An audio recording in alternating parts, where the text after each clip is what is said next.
Hi, I'm Janet Hunter and I am an English teacher at the International School of Bucharest, and I'm here to talk to you about what we're looking for in the poetry section of WordFest. Okay, so I'm just going to outline a few pointers for students.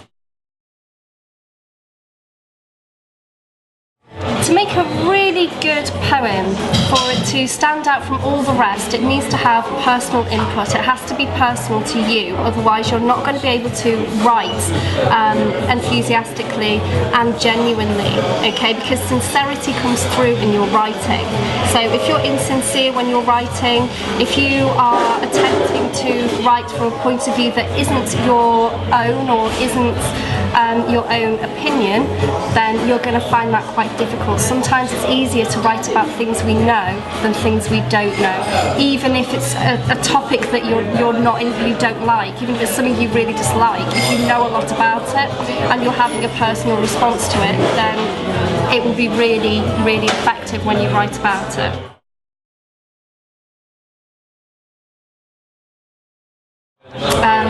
In terms of structure,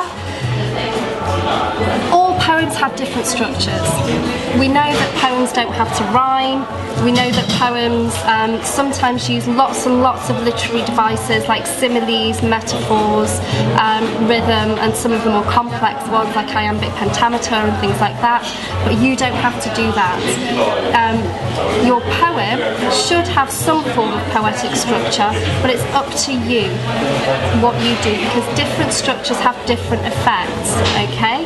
If you want to join the lines in your poem, that will give a more flowing and a slower rhythm than if you use line stopping, like you stop the line at the end. It will be much more structured, okay?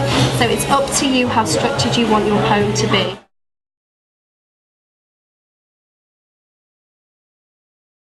When you read your poem, it is a performance. So you want your face, your hands, your body to reflect your meaning. If your poem is a very emotional poem and a very personal poem, you need your voice to reflect that, okay? If it's a funny poem, you need your voice to reflect that, if you can, okay? In terms of your hands, try not to move your hands too much, and when you do move your hands, try to make those gestures fall in with what you're trying to say, or try to make them reflect what you're trying to say. Okay, rather than letting your hands flap about.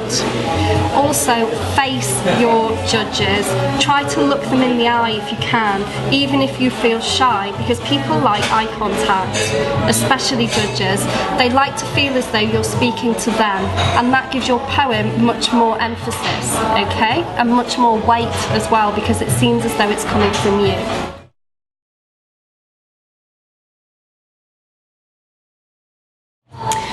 In terms of silence and pauses, this is a difficult one, because sometimes pauses can be very, very effective, especially if you've said something that's really deep or something that's really important to the meaning of your poem. A small pause can help your audience to absorb the meaning.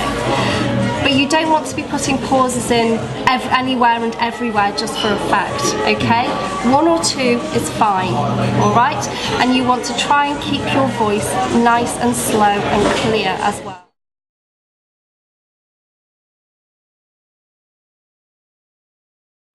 In order to prepare for this, you need to read lots of different kinds of poets, so poets from different times. You might want to read some English poets or American poets from the 19th century. Your teacher should be able to recommend some for you. You might want to read some modern poets, because the structure of their poems can be very innovative, and they have moved away from those traditional structures, like sonnet structure, which is very, very traditional. Many modern poets have moved away from that, but the poets that you want to look at in terms of structure and in terms of poetic devices tend to be ones from the 19th to the mid-20th century, because those poets use lots of different rhythms for effect, they use lots of different structures for effect, and especially during the 1920s and 30s, poets started really, really experimenting with those things, okay? And then you get to kind of the late 20th century to the early 21st century, you've got lots of poets who are talking about current issues and poets who talk more about social issues, which might be interesting for you to write about if it's something that you feel very strongly about, if you maybe wrote a poem about that, okay?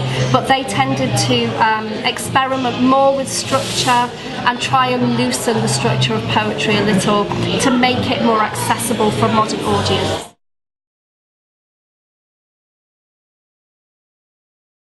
What I would recommend that you do during the performance, obviously, is listen to your fellow competitors. You must give your fellow competitors an opportunity to give their performance, so you must listen politely. During your own performance, make sure that you are focused. When you walk onto the stage, maybe pause for a couple of seconds before you start speaking and take a deep breath and relax, and then deliver your poem in the manner that you've rehearsed, okay, or in the way that you've rehearsed. At the end, okay, maybe just pause for a second, maybe give a little bit of eye contact to the judges, and then walk off. Don't just walk on, start reading your poem straight away, and then walk straight off again, okay? You want to just give these little moments before and after, you know, because you're telling your audience, I'm ready, I'm going to perform now, okay? Make sure that you speak clearly and slowly. Make sure that you give the words meaning, so you show that you've rehearsed, alright? Try to know your poem off by heart. Try not to read it out, because if you're reading it out from a sheet, you're not performing, you're not making eye contact with your audience, and it's less engaging, okay? What's really nice and engaging is seeing someone come onto the stage, ready, prepared, and almost interacting with that audience and really caring about what they're saying.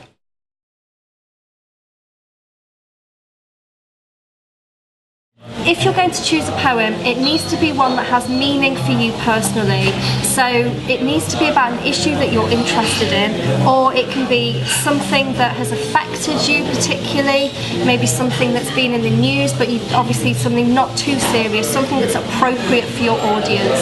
So if your audience is young, don't choose a topic that is suitable for older students, okay? Choose something that is audience appropriate. Make sure as well, when you choose your poem, that it's one that has a vocabulary that you understand clearly, okay? It doesn't have to be a very complex poem. Some of the best performances can just be very, very simple, all right? It's up to you which poem you choose, but you must choose one that reflects your interests, reflects maybe something about you, and is relatively simple for you personally to deliver, okay? And obviously people have different levels of English, so if you are, you know, an English ace, you might want to choose a slightly more complex poem. If there are words that you struggle with, then choose a less complex poem. That's fine. We're watching your performance as much as we are watching your reading.